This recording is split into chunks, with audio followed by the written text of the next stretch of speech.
do this. Go ahead. All right. So, game number 6, spawning in the top 11 o'clock position of Antiga Shipyard, we have coL.Ryze. Indeed. And his opponent in this game number 6, the Orange Protoss, going by the pseudonym Emma Stone, otherwise known as TubbyTheFat. So these two players, TubbyTheFat really trying to bring it back to even, trying to bring it back to 0-0. If he wins this game, it will be anybody's game for the very last ace match, but coL.Ryze just needs to win one more, the ever-elusive last match. Some teams, some people find it so difficult just to close out on that final match, so much pressure, but we've seen some really great play coming out of both these players. So, and the games have been so close in many ways that I don't feel that coL.Ryze was running away with it. Before you actually came here, the first game that they played, it was almost like the tables totally turned. coL.Ryze was doing very well with a Broodlord and Festa army and pushing out into the middle of the map. It looked like it was over for Tubby, but Tubby, he was able to snipe those Infestors, snipe the Broodlords, and bam, the tables were turned. So good. That's my dream. Our production manager, Tony Tran, would say.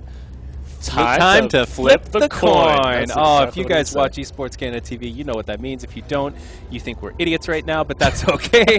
We do see the spawning pool coming down for coL.Ryze out in the front with such bravado. He decides to place it in the front, doesn't care to put it in the back. And we do see the gateway come out for TubbyTheFat, so a little variation on Protoss builds and also getting gas, so this is going to be an interesting build. He is going to tech up a lot quicker than normal and maybe even stay on one base for a lot longer. Well, if you can see now, he doesn't have any sort of wall off that's going down right now, so you know Zerg will be able to scout this. So this could be a fake.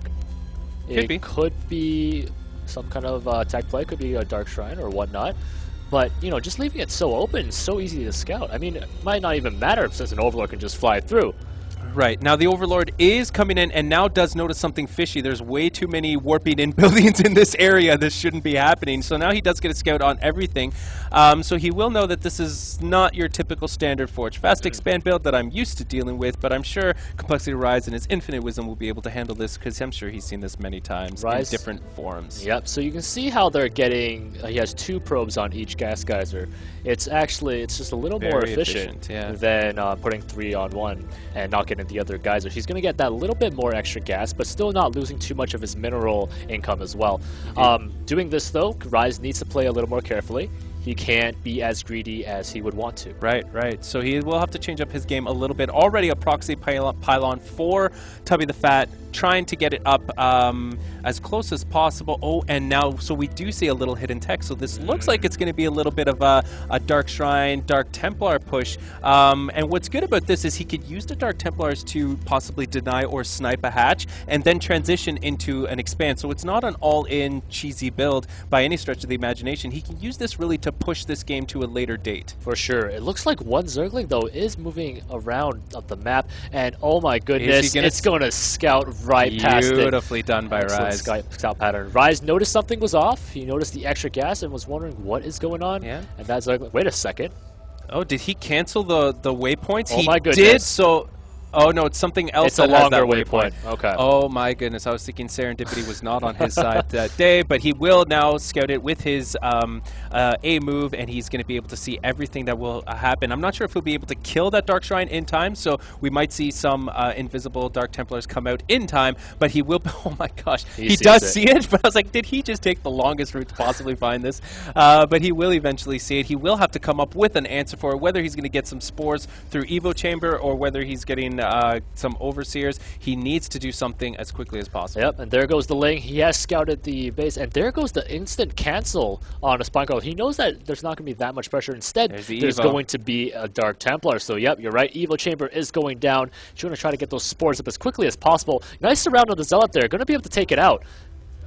Well, he just gets teleported back to his home base. He didn't actually die, but you know, that makes me feel a little. I'm not trying to be all anal or anything or all StarCraft nerdy on you, but we do have the Dark Shrine is now complete. In a couple seconds, it will be completed. These Zealots and Stalkers are really just trying to repel this army and force Ryze into producing units that can't attack his Dark Templar, right? For sure. So he's trying to force out an army, not economy, and then once the Dark Templar come in and are able to slice through all these Zerglings with one hit, he will have a much better time. So the Dark Templar Templars are now being brought in through the front. They are slicing away these Zerglings. Zerglings know they can't do anything to those invisible units because they can't attack thin air. They are going to go to... No, now they're going to come back. The Queens do now see it because the Spore does go up in time. So luckily, Ryze's reaction time was good enough. And now the Spine Crawler even headbutting these Dark Templars.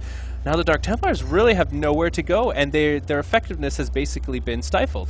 Basically, you're right. And look at that. He's trying to swing across the ramp, but right when that spot has burrowed, they look like they found the perfect little sweet spot in the Zerg space. Not able to beat it. And here comes the Spore. It's like a cat and mouse chase. It's like, where are you? My detection will find you. He does need to get these DTs out of here as quickly as possible. Now he does get an Archon in time, but they will go down to these Zerglings. So it would have been nicer if he did get his DTs out of there earlier, and then did have that Archon in his back pocket at his base. And meanwhile, his tech is going to be assaulted very heavily by this huge number of Lings that are streaming across right now. Yep, the Lings really want to take out that tech structure there. DT is going to slip on past. The Zealot is going to... Later, Zealot. See you later, bro. Should have been invisible like me.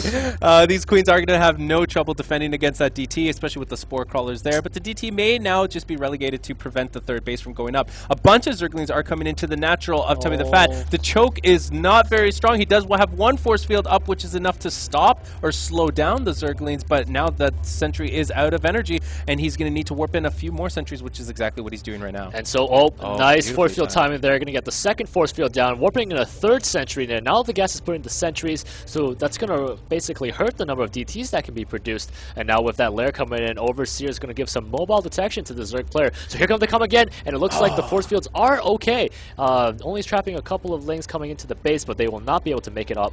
No, never mind. One Ling does get a scout, so really nice play by Ryze. Really smart to just send that Ling into the main instead of die at the natural. He is going for the Stargate, so he is going to go for air again, transition from DT to air. I would really like to see Ryze just use these Lings to kill his tech structures, TubbyTheFat's tech structures, because killing that Templar archives actually also prevents level 2 weapons from going up for ground army. So, I mean, not a bad pickup. Plus, you prevent the production of any DTs, which can then also turn into Archons. It'd be hard to do, though, just at this present moment when he doesn't have any mobile detection. One Dark Templar warped in at the tech structures over here could defend quite well against these handful of Lings, but it looks like right now there's nothing there. The Lings will be able to assault this Dark Shrine. A Blink research is starting, but now with the Zealots being warped in, it might be able to save this Twilight Council. Yeah, that choke that these Zealots are fighting through is actually really great. It's maximizing the amount of DPS they can do and minimizing the amount of surface area that the Zerglings have. Those Zealots will eventually get cleared up, and those buildings will eventually get cleared up as well. But TubbyTheFat really not wanting to lose it cheaply, really making Ryze fight for it. We can see the Overseers are up now, so now mobile detection is good for the Zerg. They'll be able to push out across the map and not be afraid of any sort of Dark Templars that can just slice away their army for free. Now going up to the third base, wanting to take that third base. There goes the Overseer, able to surround the Dark Templar. He is fighting for his life, but no, does he get teleported back to R2?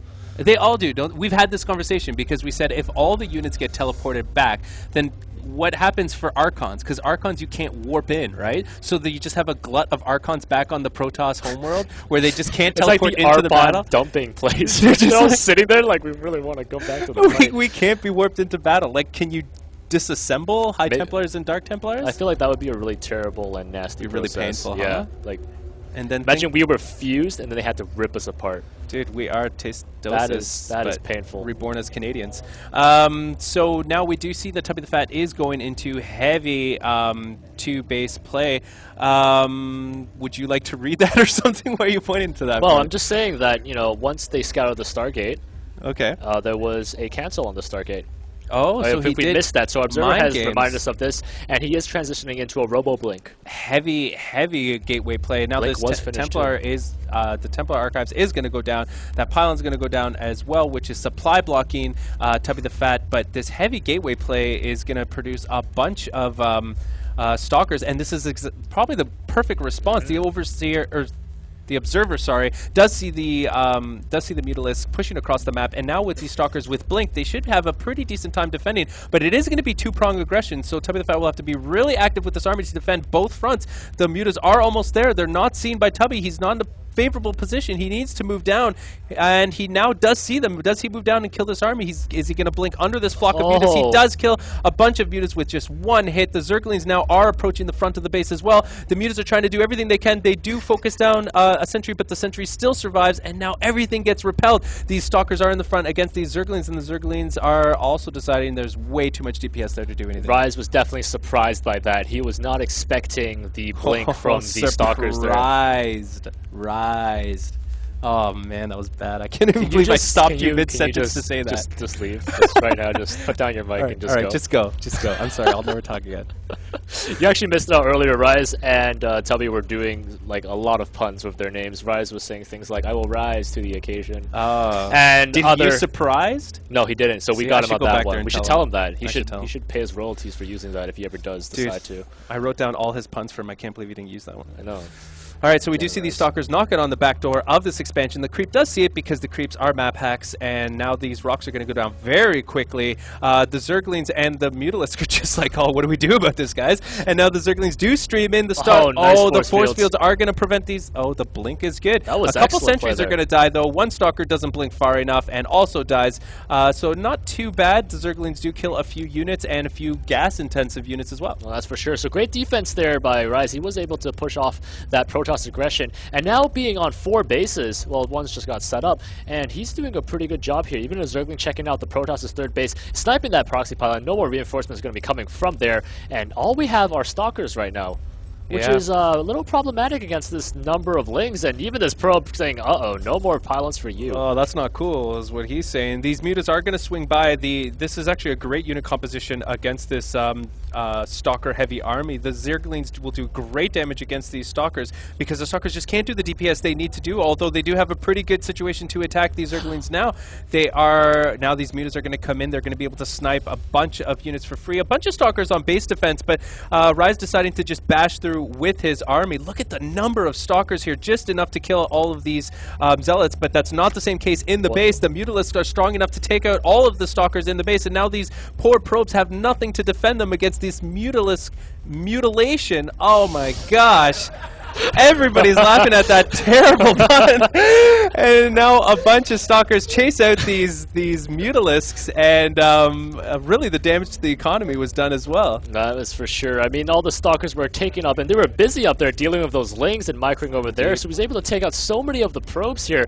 And there's just more stalkers warping in. It looks like things have evened out just for a bit. Here comes the stalkers. They're going to be pushing into the base now. Lings are already ready to receive them, and overlords are being sniped everywhere. Oh man, these stalkers, really the key to blink. So, it does try to blink under some Mutalisks there. I'm not sure if he was able to one-shot one of them with the volley, but he did try it. And now there is going to be a surround by the Zerglings. The Zerglings are going to catch the reinforcements, get a decent surround. The blink is going to allow these stalkers to blink out of the way. Does lose a couple stalkers, not paying attention to his blink very well. The mutants are even pushing in from the north. The stalker numbers are just so high, and now they blink under the flock, and Ryze has lost a huge number of his army to these 32 Mutalisks, or 32 stalkers. Mutants are just not doing too well in this straight-up fight here. I mean, they're doing okay, but without that buffering from the Zerglings here, all the shots are going to be hitting them. These stalkers are +3. They are doing so much damage right now. With each blink, they can blink back. They don't need that armor. They're just going to regen their shields. Indeed, he did put it all on blink, deciding that he would use his blink micro to defend against any sort of attack. Now we do see Ryze going for a big counterattack, and I think this is what he needs to do. He can't take these stalkers one-on-one, but the stalkers do meet them in the middle of the map, so excellent placement by TubbyTheFat to catch that. And has TubbyTheFat done it? Has he brought this series even 3-3 soon? It is looking pretty good for TubbyTheFat right now. Now he has an observer. He's going to be able to clear out that creep. Sniping a couple of queens here, laying down that creep. And here comes the army from Ryze. He wants to go in. He doesn't want this base to go down. But now it looks like he's going to go straight for a counterattack here. The key to going full blink stalker all in the way that TubbyTheFat has gone is to keep your stalker numbers high, never lose your stalkers, always use that blink micro to your advantage. That's exactly what he's done, keeping all those stalkers alive. But now Complexity's Ryze decides now's the time to strike. All those stalkers are busy attacking my 4th base, so I'm going to attack your 2nd base, and now there's not as many buildings here for TubbyTheFat. I'm not sure why he's deciding to pull back. He needs to commit to this. Either he has to kill all the Stalkers or he has to kill all the base. I'm not sure why he's being so indecisive right now. Oh my goodness, another base is getting taken down. Now this army's just waiting outside here. You know, Tubby's like, why are you not attacking? Goes out and checks and sees the army still standing there. And here comes a Stalker from behind, and it's going to be a huge attack here. Ling's trying to wrap around. Nice blink micro over there and just blink back all the Hurt Stalkers, even going onto the platform. That's a good part. That's a good spot. That is very clever to bring a little bit of your army up there just to prevent anything except for the Mutalisks from attacking. The Mutalisks are trying to mow through these Stalkers. A few Stalkers are resupplying now. The Stalker numbers have got thinned out very quickly, and Ryze can afford to lose his army and trade like that. He can resupply very quickly on 3 hatches, unless he does have a macro hatch. I'm not even sure, but he has at least 3 hatches, so he does have a macro hatch. He has 4 bases with which to resupply his army, and Lings are so cheap that he can produce them in such large quantity, and we do see 32, now 34 Lings already made. 38. All the things that were lost in that fight were basically Lings. Lings were traded for Stalkers, and once again, we just saw Tubby's base. It looks like he's becoming Tubby the Slim once again. Oh, come on. Can't use that joke twice. Yes, we can, and he's running out of minerals here. Just telling me how it is. Be an Obama. Just, yes, we can. That's what we're talking about here. So finally setting up his 3rd base here. He needs some sort of way of getting back into this game, because he can't rely on these Stalkers and trading them cheaply for Lings. He needs to be able to resupply, but these Mutas are just so much more mobile. And these Mutas are going to be able to take out this 3rd, at least force a cancel if TubbyTheFat isn't careful, and he does cancel, so he recoups 300 minerals from that 400 investment. Now he's in a really tricky situation. He's only got a handful of Stalkers really to defend. He's got to defend both his front area and the back of his 3rd base that he so desperately needs to establish. So really coL.Ryze is playing on this situation that TubbyTheFat has placed himself in. He stayed on 2 base for so long, he's completely starved out. He's desperate to get this base up, so he knows all I need to do is deny this 3rd. I don't need to push through your army. We see a bunch of probes now are being transferred over to this building 3rd. They probably will get caught by these Zerglings. coL.Ryze is deciding to put all his units into one big death ball and pushing in through the front. He's going to be able to pick off a bunch of drones for free that are doing long distance mining, and now this is such a tricky situation to be in. Just doesn't want to commit to it just yet. I'm kind of scared of those force fields, and he is able to bait out 3 force fields there, and not splitting up his army, as you said, in that huge ball. They're getting the Lings and the Mutas together. He wants to take this army on head on, and here we go. Here comes the Lings. Nice force fields there, but only dropping 2.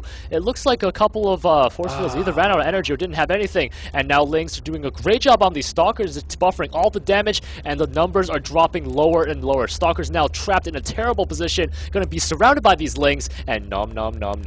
Yeah, these Zerglings are going to be able to mow through this, not to mention the Mutalisks and TubbyTheFat. GG's out of that game, number 6. So Ryze avoids going to the ace match, so he does win it 4-2. So congratulations to coL.Ryze. Really well played by him, and TubbyTheFat as well. I mean, he played way better than I could, right? Definitely. Some excellent play there. The blink micro was amazing. Yep.